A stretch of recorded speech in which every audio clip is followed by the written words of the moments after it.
Assalamualaikum warahmatullahi wabarakatuh. Perkenalkan, nama saya Cindy Oktaviani dengan NPM 21082605157.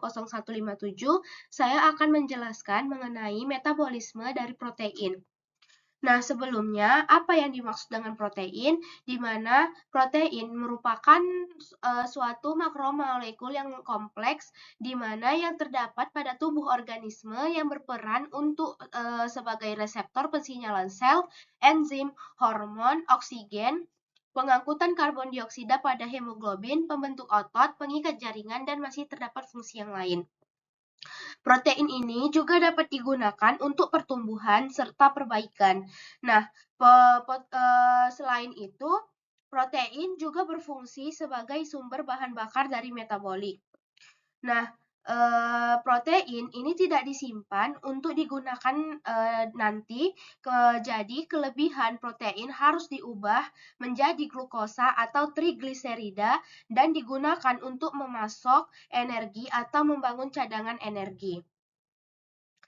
Pencernaan protein sendiri itu dimulai di perut, yang mana ketika kita makan makanan yang kaya akan protein itu akan masuk terlebih dahulu ke dalam perut, kemudian akan bergabung dengan enzim pepsin dan juga asam klorida, yang mana yang terakhir yaitu pepsin itu akan memotong protein yang menjadi polipeptida yang lebih kecil dan asam amino sebagai penyusunnya. Nah, ketika campuran dari makanan hingga ke lambung atau KIM memasuki usus kecil, maka pankreas itu akan melepaskan natrium bikarbonat untuk menetralkan HCl, yang mana ini membantu untuk melindungi lapisan usus. Usus kecil juga akan melepaskan hormon pencernaan termasuk sekretin dan juga CCK yang merangsang proses pencernaan untuk memecah protein lebih lanjut. Sekretin juga akan merangsang pankreas untuk melepaskan natrium bikarbonat. Nah, pankreas melepaskan sebagian besar enzim pencernaan, kemudian yang mana termasuk juga ada enzim protease tripsin, kemudian kimotripsin, dan juga elastase yang membantu pencernaan protein.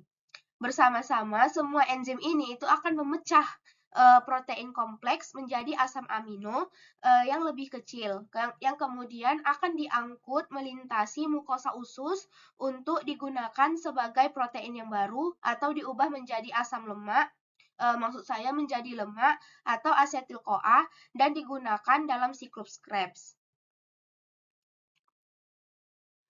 Nah, asam amino maksud saya selanjutnya yaitu mengenai siklus Krebs.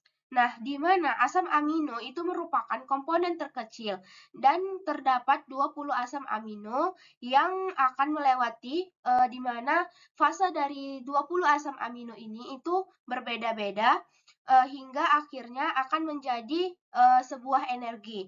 Nah, asam yang mana kelompok pertama yaitu seperti steosin, kemudian leusin, dan juga kelompok kedua seperti alanin itu akan keduanya akan berubah menjadi asetil-CoA. Kemudian namun pada kelompok kedua akan diubah menjadi pirufat dan mengeluarkan karbon dioksida atau asetil-CoA. Nah, selain itu, ada kelompok lain yang berubah menjadi asetil-CoA, yaitu asam amino leusin, lisin, fenilanin, triptofan, dan yang lain sebagainya. Di mana asam amino ini akan berubah terlebih dahulu menjadi asetil-CoA, kemudian menjadi maksud saya menjadi akan diubah terlebih dahulu menjadi asetoasetat, kemudian menjadi asetil-CoA. Nah, setelah asetil-CoA terbentuk, dibantu oleh oksaloasetat dari siklus Krebs yang sudah berjalan, maka akan membentuk sitrat. Nah, sitrat inilah akan berubah menjadi isositrat, kemudian berubah menjadi alfa ketoglutarat seperti arginin, histidin, glutamin, prolin, dan asam glutamik. Nah, kemudian yang mana dari alfa ketoglutarat ini itu akan dilanjutkan ke susinyl-CoA, yang mana asam amino di sini yang bisa masuk yaitu bisa masuk dengan bebas, yaitu ada valin, metonin. Dan kemudian akan dilanjutkan ke susinat, kemudian dari susinat akan menjadi fumarat, dan di sini ada asam amino bebas yang bisa masuk.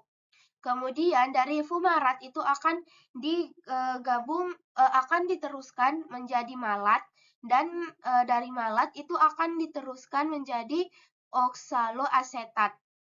Nah, asam amino yang akan melalui transmisi akan melalui transminasi sehingga terbentuklah nitrat. Nah, jika nitratnya tinggi, maka akan terbentuklah zat yang bernama amoniak. Yang mana amoniak ini itu merupakan salah satu zat toksik yang sehingga perlu diubah ke dalam komponen urea, yang mana biosintetis urea atau pembentukan urea itu akan terjadi melalui beberapa tahap, yaitu ada fase transminase, deaminase, pemindahan amoniak, dan terjadilah siklus urea. Mungkin sekian dari saya. Apabila ada salah, saya mohon maaf. Assalamualaikum warahmatullahi wabarakatuh.